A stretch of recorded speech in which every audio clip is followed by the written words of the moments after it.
제가 자전거를 본격적으로 취미 용도로 타기 시작한 거는요, 9년 정도 됐거든요. 이 정도 타면 사람들은 이제 베테랑 취급을 하기 시작합니다. 근데 저는 단연코 초보자이기를 원합니다. 왜 그러냐면요, 베테랑 이 정도 되면은 뭐 자전거를 장거리 목적이라든지 운동 목적이라든지 뭐 이런 쪽으로 주로 사용하고 실생활에서는 거의 자전거를 타지를 않습니다. 아니면은 자전거를 분리해요. 생활 자전거 용도 따로, 취미 용도 따로, 운동 용도 따로 이런 식으로. 그러니까 미니벨로 하나쯤은 갖고 다니는데요. 저 같은 경우는 한 대로 모든 걸 다 해결하기를 원합니다. 그래야 우리가 자전거를 생활화하면서도 부담이 덜해요. 정비에 대한 부담, 보관에 대한 부담, 추가 비용에 대한 부담, 그 다음에 그 각각의 필요한 액세서리들 두세 배로 준비를 해야 되거든요. 그래서 저는 자전거 뭐 중급자 잘 타는 사람 이렇게 수준에 올라가게 되면은 뭐 자전거 수도 늘어나고 장비도 늘어나고 뭐 관련 공구도 늘어나고 이래서 생활이 복잡해지잖아요.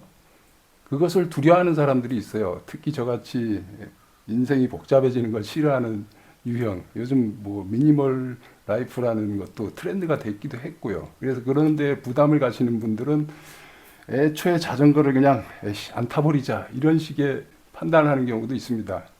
저도 거기에 극히 동감을 하기 때문에요. 저는 한 대로 그 모든 것을 해결하는 올인원을 원했고 9년간 제가 터득한 노하우를 공유한 바도 있습니다. 그런데 이제 자전거를 타면서 또 진입 장벽이 하나 또 더 있죠. 안장통. 그래서 저는 안장통이라는 것이 자전거의 생활화에도 좀 방해가 된다고 생각해요. 애초에 자전거에 재미가 들이기 전에 안장통부터 겪기 때문인 것이죠.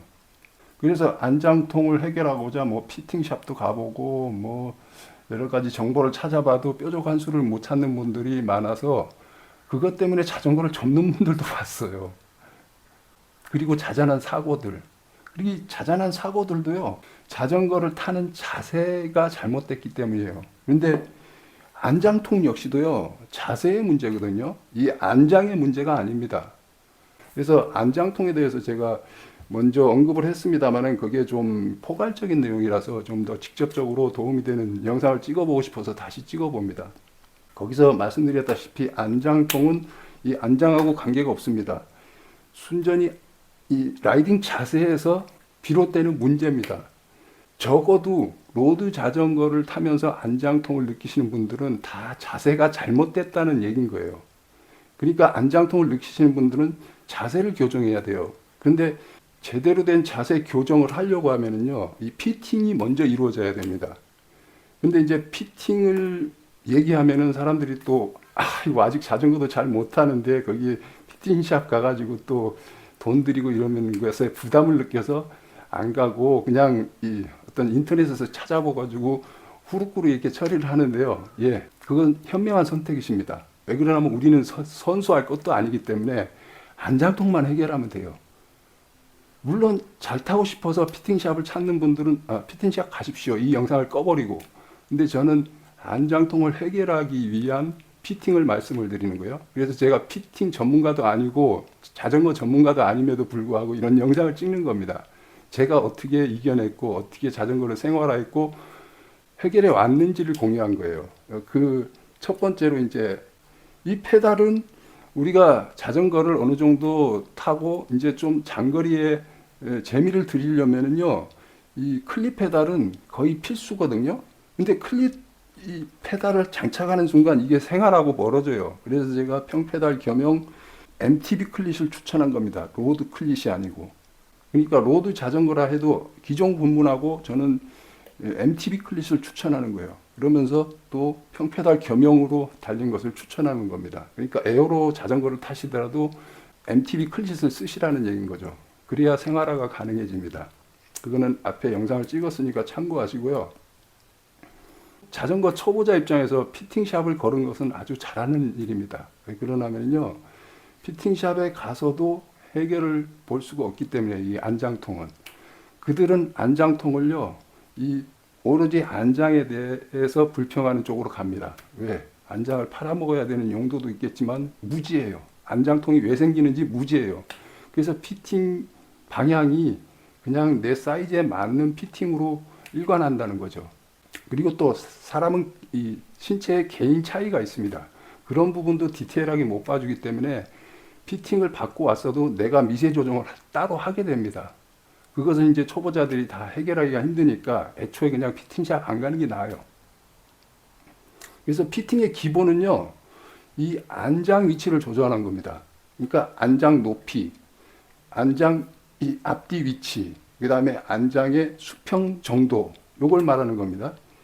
안장통의 원인은 여기에 앉아서 체중을 실은 상태에서 페달링을 하게 되면 여기서 이렇게 궁둥이의 자골이 이렇게 비벼지기 때문에 안장통이 오는 거거든요. 설사 페달링을 안 하더라도요, 여기 앉아 있으면 이 자전거가 움직이고 요철도 통과하고 하기 때문에 비벼지게 돼 있습니다. 페달링을 해도 비벼지고 별일 없이 주행을 해도 비벼지게 돼 있어요. 그래서 우리가 그냥 의자에 앉아 있는 것보다 여기서 앉아 있는 때 훨씬 더 큰 고통을 느끼는 거예요. 그래서 비벼지는 거를 최소화하려고 하면은요, 일단 이 안장 높이가 맞아야 됩니다. 그러니까 뭘 얘기하는 거냐면요, 안장이 높아지면 높아질수록 이게 자골이 비벼지는 게 더 심하게 된다는 얘기인 거죠. 왜 그러나 하면은요, 여기서 이런 식으로 페달링을 할 때요, 이게 많이 펴질수록 이런 식으로 궁둥이가 이렇게 좌우로 이렇게 이게 내려갈 때 이렇게 되고 또 여기서 이렇게 내려갈 때 이렇게 되기 때문에 그래요. 그래서 자꾸 더 많이 비벼지거든요. 그러니까 적정한 높이면은 이게 비벼지는 게 최소화되는 거예요. 그렇죠? 이게 뒤로 가면은 조금 더 높은 효과가 나거든요. 보십시오. 제 궁둥이가 더 왔다 갔다 실룩거리는 게 느껴지죠? 그런데 앞으로 가고서 해볼게요. 훨씬 안정적이죠? 그래서 덜 비벼진다는 거예요. 그러니까 이거 뭐 다리 길어 보이려고 이거를 너무 시포스트를 많이 빼지 말라는 얘기인 거죠. 그렇게 되면은 안장통을 더 크게 느낄 수밖에 없습니다. 그리고 제가 말씀드렸듯이 이 체중이 이 페달링 할 때요, 체중이 거의 90%가 이 다리에 가 있어야 돼요. 여기는 앉는 용도가 아닙니다. 안장은 페달링이 흔들리지 않을 정도로 지지하는 역할에 불과해요. 그래서 보면 이런 식으로 해가지고 여기에서 90%하고 나머지 경감된 걸 전신에서 이렇게 받아주는 거거든요. 그러니까 자전거를 타시면 이 복근의 힘이 좋아져요. 허리 힘도 좋아지고. 왜? 나머지 체중을 지지를 하는 게 복근이 주 역할이거든요. 너무 이게 앞에 이 팔이나 어깨 이런 쪽에서 감당을 하려고 하면요, 이 팔, 어깨, 목에 통증을 느끼게 돼요. 그래서 복근이 탁 버텨주잖아요. 그러면 이 팔하고 이 손바닥에서 부담이 훨씬 덜합니다. 어깨하고. 그래서 이런 식으로 자연스럽게 해주는 거예요. 페달링을. 이 안장에 체중을 온전히 실는 것은요, 잠깐입니다. 잠깐. 그러니까 우리 라이딩을 하다가 좀 지칠 때가 있잖아요. 물론 페달링 하면서도 쉽니다. 좀 익숙한 사람들은. 그런데 이렇게 페달링 자체를 쉴 때가 있어요. 그러니까 그때는 노면이 좋은 상태여야 됩니다. 노면이 안 좋은 상태에서 하면은 이 자전거가 덜컹거리면서 안장에서 비벼지기 때문에 안장통을 느낄 수밖에 없어요. 그러니까 노면이 매끈한 데서 쉴 때는 체중을 실으면서 좀 쉬어주시라는 거죠. 허리도 쉬어야 되니까. 그러니까 그게 길지 않을수록 좋은 거예요. 이제 자전거를 타시다 보면은 이제 체력이 만들어지기 때문에 그런 일은 거의 없을 겁니다. 거의 100km 이상의 장거리를 갈 때 외에는 그렇게 쉬는 일은 거의 없을 거라는 얘기인 거죠. 그래서 이렇게 라이딩 할 때도요, 항상 이런 식으로 이렇게 자세를 바꿔줘야 됩니다.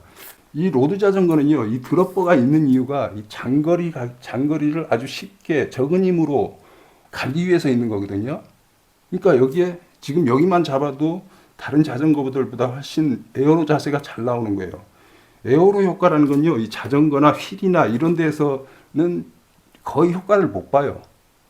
이 가는 게 저항을 줄인다고 해서 얼마나 줄여지나요?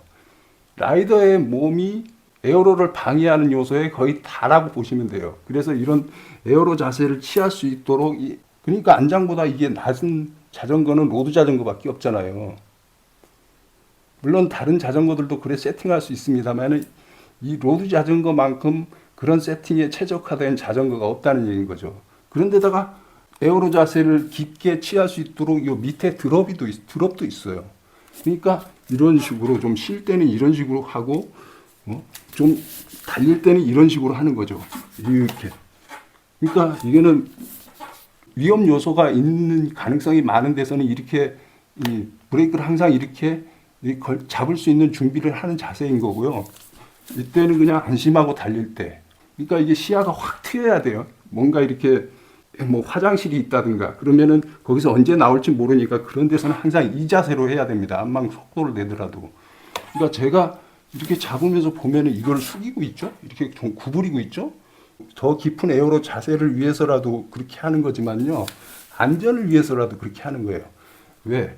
로드 자전거는 워낙 요철에 약하잖아요. 요철이 있으면은 거의 충격 완화 장치가 거의 없다시피 하다 보니까 라이더의 몸 자체가 쇼바로 작용을 해야 돼요. 그래서 우리가 요철 통과할 때는 이 궁둥이를 들지 않습니까? 이것도 마찬가지예요. 그 로드 자전거 특성상 이 노면 스캔을 하고 다니잖아요. 근데 미처 못 보거나 아니면 미처 못 피하는 이 요철을 필연적으로 있게 마련입니다. 그때 이걸 쭉 펼치고 있으면요. 이게 쇼바 역할을 못 해요. 그래서 이 목을 다치거나 아니면 혀를 씹거나 이런 일이 생기는 거거든요. 그래서 항상 핸들을 잡을 때는 이렇게 해야지 이 상태에서는 스프링 기능이 하지만 이럴 때는 그냥 툭 치는 거예요. 그래서 이 충격이 온몸으로 다 전해지는 거죠. 그래서 넘어지지 않고도 부상을 당할 수 있는 그런 안 좋은 자세인 거죠. 그러니까 어디를 잡든지 이렇게 해줘야 되는 거예요. 이렇게 해줄 수 있는 힘이 이걸 손으로 다 버티려고 하면 지치는 거예요. 지치거나 이 손목이 아프거나. 그러니까 이 복근의 힘이 중요한 거죠. 그러니까 이게 복근의 힘이 빨리 안 올라오는 분들은요. 푸시업도 좋고 이게 잇몸 일으키기도 좋고 그거 조금 해주면 좋습니다.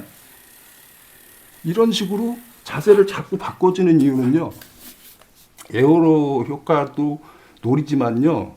일단은 안장통을 예방을 할 수 있는 첫걸음이에요. 왜 그러면 자세를 이렇게 바꿔주잖아요. 그러면은 여기서 압박되는 부위가요. 조금씩 변화가 생깁니다. 자골 한쪽에 집중되는 이 비벼짐을 분산시켜주는 효과를 주는 거예요. 그래서 여기 잡았다 저기 잡았다 이게 그 산만하다고 생각하시면 안 되고 이런 식으로 자꾸 바꿔주면 바꿔줄수록 좋은 거예요. 자세를. 그리고 앞에 앉았다가 뒤에 앉았다가 이런 식으로요. 그러기 위해서는 이게 코가 수평이 돼야 좋은 거예요. 그래서 안장 수평 높이를 맞추라고 하는 거거든요. 제가 피팅 얘기하다 말았는데 피팅할 때도 여기서 이 무릎 관절, 여기 무릎 있잖아요. 무릎 여기 근골격계라든가 여기서 이렇게 수직으로 내렸을 때 이 페달의 이 중심부 있죠. 거기하고 수직으로 되는 게 좋다고 하더라고요. 그래서 그렇게 일단 맞춰보고 불편하시면은 앞뒤로 조금 더 보내면서 자기한테 편한 위치를 찾으시면 됩니다. 이거는 정석은 없어요. 사람마다 다 운동 기능이 다 다르기 때문에 어떤 게 편한 위치인지 자기만 아는 거예요. 그래서 이런 기본적인 피팅 정보에서 크게 벗어나지 않는 수준에서 하면 좋습니다. 그리고 이렇게 했을 때도 내가 에어로 자세를 더 취할 수 있다고 이렇게 이게 부족하다고 느끼시면은 스템을 더 긴 거를 쓰시면은 같은 높이라도 더 에어로 자세가 깊게 나옵니다. 그러면서 핸들 조향이 좀 은근해져요. 그래서 내가 놀래가지고 급작스런 조향을 했을 때 의도치 않은 조향 사고를 좀 방지할 수가 있어요. 뭐 산악 라이더들이야 답답하겠죠. 조향이 민감도가 좀 떨어지니까요. 그러니까 이게 짧으면 민감도가 높아지고 길면은 은근해지는 거예요. 그러니까 자동차를 보면 조금만 돌려도 확 돌아가는 그런 스포츠카는 그런 세팅이잖아요. 근데 우리 일상에서는 초보자들을 위해서 이걸 조금 유격을 두거나 아니면 많이 돌려야 돌아가는 그런 세팅을 하잖아요. 그거하고 비슷하게 보시면 됩니다. 그러니까 이게 내리막 고속에서 지나치게 예민하다고 생각하시면 요거를 늘려주시면 좋아요. 그 대신에 자기의 이 유연성이 허락해야 되겠죠. 근데 유연성이 안 되는데 조향 불안정 때문에 좀 이걸 긴 걸 쓰고 싶다 그러시면은 요거 각이 이렇게 좀 선 각이 있어요. 아니면 이걸 뒤집을 수도 있고 뒤집으면 너무 많이 서기 때문에 그거는 별로 안 좋고 약간 성각에 이렇게 있어요. 그러면 좀 길면서도 이렇게 하면은 불수그레지는 거죠. 그런 피팅 방법도 있습니다. 그런데 이걸 지나치게 올리려고 하면 이 로드 자전거를 살 이유가 전혀 없는 거예요. 그분은 장거리를 탈 수 있는 그런 몸 상태가 아닌 거죠. 그래서 로드 자전거를 살 필요가 없습니다. 미니벨로를 사십시오. 그러니까 이런 걸 적응을 하셔야 돼요. 로드 자전거를 타려고 하면. 라이딩을 이렇게 정적으로 하면 안 돼요. 그러니까 이렇게 뭐 이런 식으로 자꾸 바꿔준다 그랬잖아요, 제가. 이런 식으로. 그것도 부족해서 댄싱도 합니다. 댄싱. 그러면 여기에 앉아 있을 때도 우리가 10% 정도밖에 체중을 안 실는다 그랬잖아요.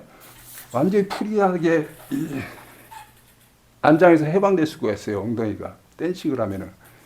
그래서 꼭 그 오르막에서 생존을 위해서 이렇게 댄싱하는 것도 있지만은 이런 식으로 안장통 예방을 하기 위해서라도 댄싱을 합니다. 그래서 자주 해주세요. 이게 결코 산만한 게 아니고요. 이런 식으로 역동적으로 라이딩을 하게 되면은요, 안장통도 없고 라이딩도 재밌고 그 다음에 사고도 예방할 수가 있어요. 왜? 순발력이 높아지거든요. 사람이 이렇게 정적으로 이렇게 있다가 갑작스러운 상황에서 대응을 하려면은 순발력이 떨어져 있는 상태가 돼요. 사람의 몸은 움직이지 않는 순간부터 벌써 퇴화가 시작돼요. 퇴화라고 해서 뭐 진화의 반대말처럼 이렇게 느끼실지 모르겠지만은 우리는 잠깐만 안 움직여도요, 퇴화가 바로 시작됩니다. 우리가 자고 일어나서 찌뿌둥한 이유가 그런 거예요. 자면서도 그냥 자동으로 움직여지긴 합니다만 움직임이 아무래도 적죠. 그래서 이 관절 부위라든가 일부분이 퇴화가 된 증상이거든요. 그래서 아침에 일어나면 이렇게 몸을 스트레칭 해주고 운동을 한 다음에 움직이시는 게 좋습니다. 그래서 이런 식으로 계속 역동적으로 이렇게 해주면은요, 위험 요소도 잘 보이고 대응도 빨라요. 그래서 사고가 잘 안 납니다. 지금 제가 설명드렸다시피 안장통은 이 안장하고 관계가 없다 그랬잖아요.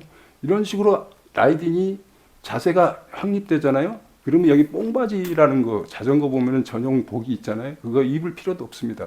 그거는 애초에 거들떠도 보지 마십시오. 로드 자전거는 이 지오메리트상요, 안장통을 느낄 수가 없어요. 제대로 타게 되면은.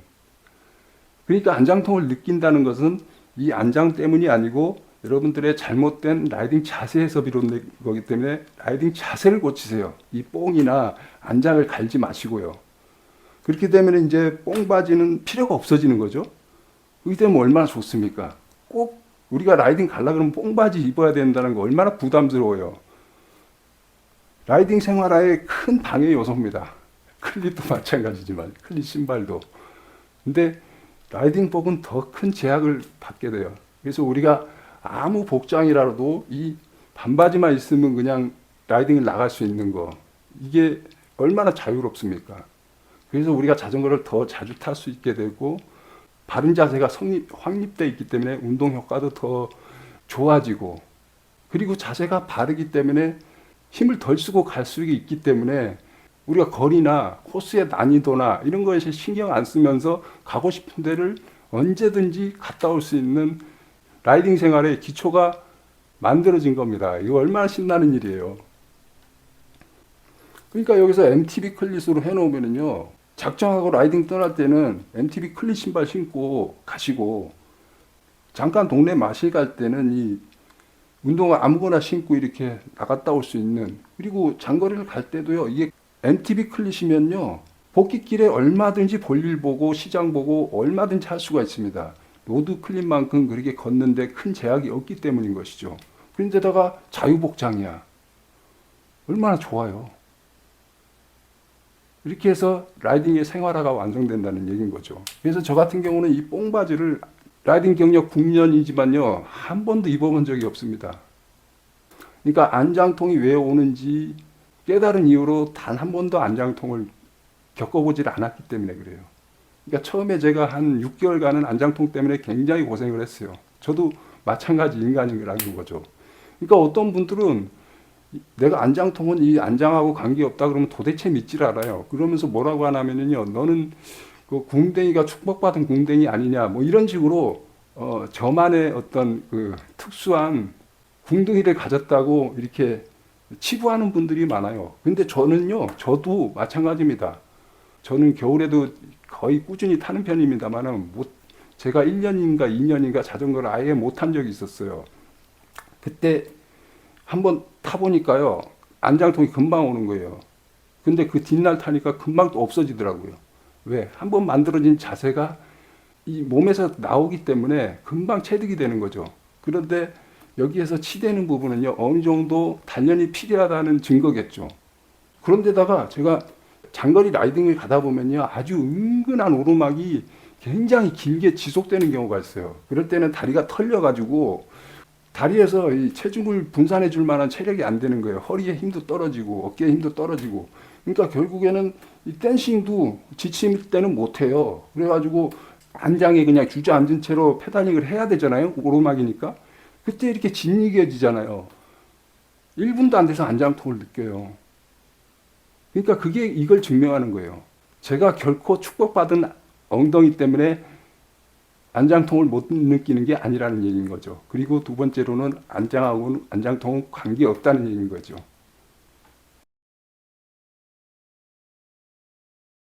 그리고 우리가 자전거를 타면서 주의할 부분은요. 우리가 자전거를 공도로를 주행하는 경우가 많지 않습니까? 저 같은 경우는 자전거 도로 이렇게 쭉 뻗은 데를 그다지 선호하지 않아서 이렇게 굴곡 있는 자연스러운 라이딩을 좋아해서 공도를 많이 이용하게 되는데요. 공도를 이용할 때 우리가 자동차하고 이렇게 트러블이 많이 생기잖아요. 근데 초보자들이 처음에 공도 나갔을 때 제일 가슴 벌렁벌렁거리는 건요. 그 도로 자체가 무서운 것보다는 뒤에서 빵빵거리는 것 때문에 깜짝 놀라서 중심을 잃고 넘어질까봐 걱정들을 많이 하셔요. 그러니까 갓길에 이렇게 붙어서 이렇게 가는데 빵빵거려서 놀래면은 갓길 보통 옆은 이렇게 파여 있지 않습니까? 그 또랑 같은 데 빠질 수 있다는 공포감 때문에 그런데요. 그럴 때는요, 이 도로가 이렇게 있잖아요. 그럼 도로를 한 3분의 1 선에서 이렇게 정리를 해요. 너무 이쪽 끝 차선에 붙으려고 노력하지 마세요. 원래 그렇게 하는 게 도로교통법이기도 하고요. 절반에서 중앙을 위치한다는 거죠. 차선에. 이게 원래 정석이고요. 뒤에서 차들이 왜 빵빵거리냐면요. 이렇게 해가지고 자기가 추월해서 갈라 그래도 이 라이더가 무슨 짓을 할지 몰라서 자격지심에 빵빵하는 거거든요. 혹시 내가 추월할 때 여기 이쪽으로 조향을 할까봐. 그러니까 우리가 라이딩 하면서도 숄더 체크라고 하죠.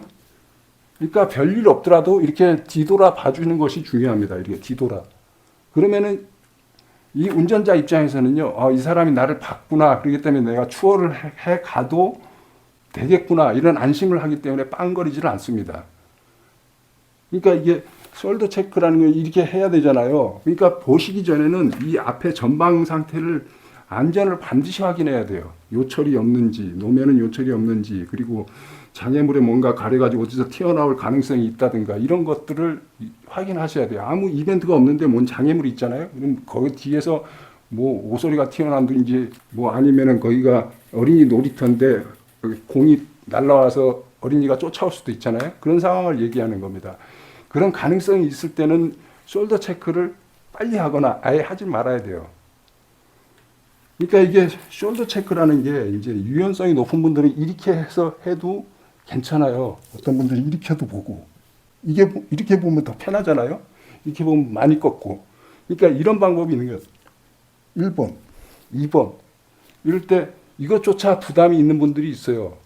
그럴 때는 이런 식으로 하면은 몸을 좀 세우고 이런 식으로 숄더 체크를 하면 좋죠.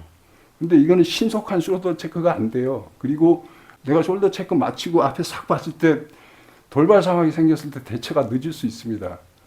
저도 숄더 체크가 좀 잘 안 될 때가 있어요. 그럴 때는 이 브레이크를 잡는 상태에서 후드를 잡고 이렇게 합니다.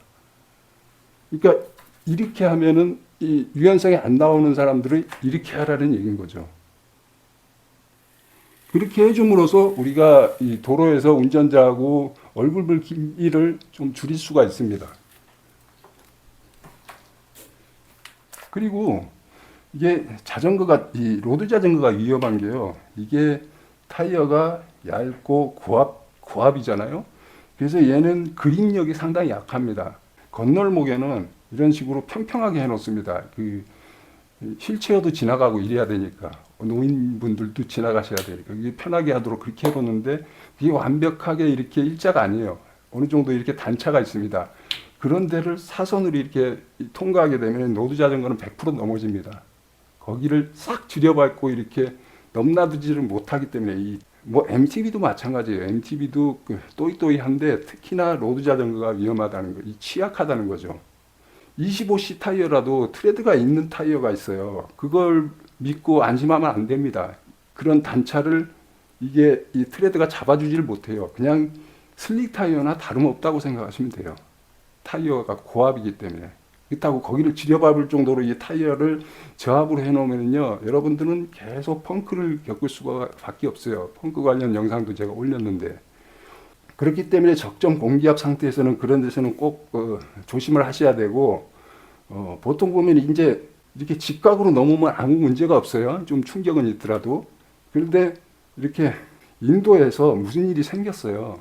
그래서 도로에 나왔다가 들어가야 될 일이 꼭 반드시 생깁니다. 그때 다시 이렇게 진입할 때 이렇게 해서 이렇게 직각으로 못 오잖아요. 그러니까 거기를 이렇게 통과하면서 어떻게 넘을 수 있는 방법이 없을까? 이럴 때 앞 타이어를 살짝 들어주면서 통과하면 됩니다. 근데 겁이 나서 그 단차가 오기 전에 지나치게 빨리 하면은 탁 내려올 때 단차에 탁 걸리면 그냥 넘어집니다. 조심하셔야 돼요. 이거는 연습을 많이 하신 다음에 그렇게 하십시오. 그러니까 앞바퀴를 살짝 든다는 느낌으로 해주시면 돼요. 이거는 반드시 연습이 필요해요. 처음부터 그 단차를 그런 식으로 넘으면은 크게 다칠 수가 있고, 그리고 그렇게 한다고 해도요, 넘어질 가능성이 있다는 인지가 있으면은요, 넘어져도 잘 안 다칩니다. 워낙 저속인데다가. 근데 불시에 당하면은 그게 큰 부상으로 이어지는 거예요. 단차는 항상 넘어질 수 있다는 가정하에 단차를 통과해야 되고, 이거는 가능하면 직각으로 이렇게 통과를 하시고, 불가피할 때는 점핑을 한다든지 아니면 그게 준비가 안 됐으면 반드시 세워서 자전거를 옮겨가지고 라이딩을 하시는 게 좋다는 얘기인 거죠. 그리고 또 힐링 라이딩을 할 때는 이어폰을 끼고 또 라이딩을 즐기는 분들이 있어요. 근데 그때는요, 반드시 오픈형 이어폰을 쓰십시오. 귓구멍을 꽉 막는 형태. 그거는 건강에도 안 좋을 뿐더러요, 도로에서는 안전에 치명타를 입을 수가 있어요. 예, 잘 안 들리거든요. 안전과 관련된 정보들을 듣지 못할 수가 있어요. 그리고 오픈형이라도 가능하면 라이딩 중에는 안 쓰는 게 좋아요. 그냥 꼽아놓고 전화가 오는지 알람이 오는지만 확인하시지, 그걸 음악을 크게 틀어놓고 다니지 마십시오. 왜 그러냐면 청각하고 시각하고 일치하지 않으면요, 내가 시각적으로 위험을 인지했더라도요, 이 일치하지가 않을 때는 그게 늦어요. 그러니까 뭔 위험을 인지했을 때요, 시각과 청각이 같이 해야지 우리가 바로 순발력이 발동이 돼요. 여기서 헷갈리는 거죠. 여기서는 평화로운 클래식 음악이 오는데 이 앞에서는 돌발 상황이 생겼어. 그러니까 뇌에서는 헷갈리는 거예요. 그래서 대처하는 명령이 늦어지게 되는 거죠. 그래서 가능하면 이어폰을 안 쓰시는 게 좋고, 꼭 쓰더라도 알림 확인하는 정도로 그냥 꼽아 놓으시고, 불가피하게 음악을 들어야 된다 그러면 가능하면은 낮은 볼륨으로 들으시고, 그 다음에 절대로 그 커널형은 쓰시면 안 된다. 오픈형을 쓰셔라. 여기까지입니다. 안장통은 안장하고 관계가 없습니다. 쓸데없는 데다가 돈 쓰시지 마세요.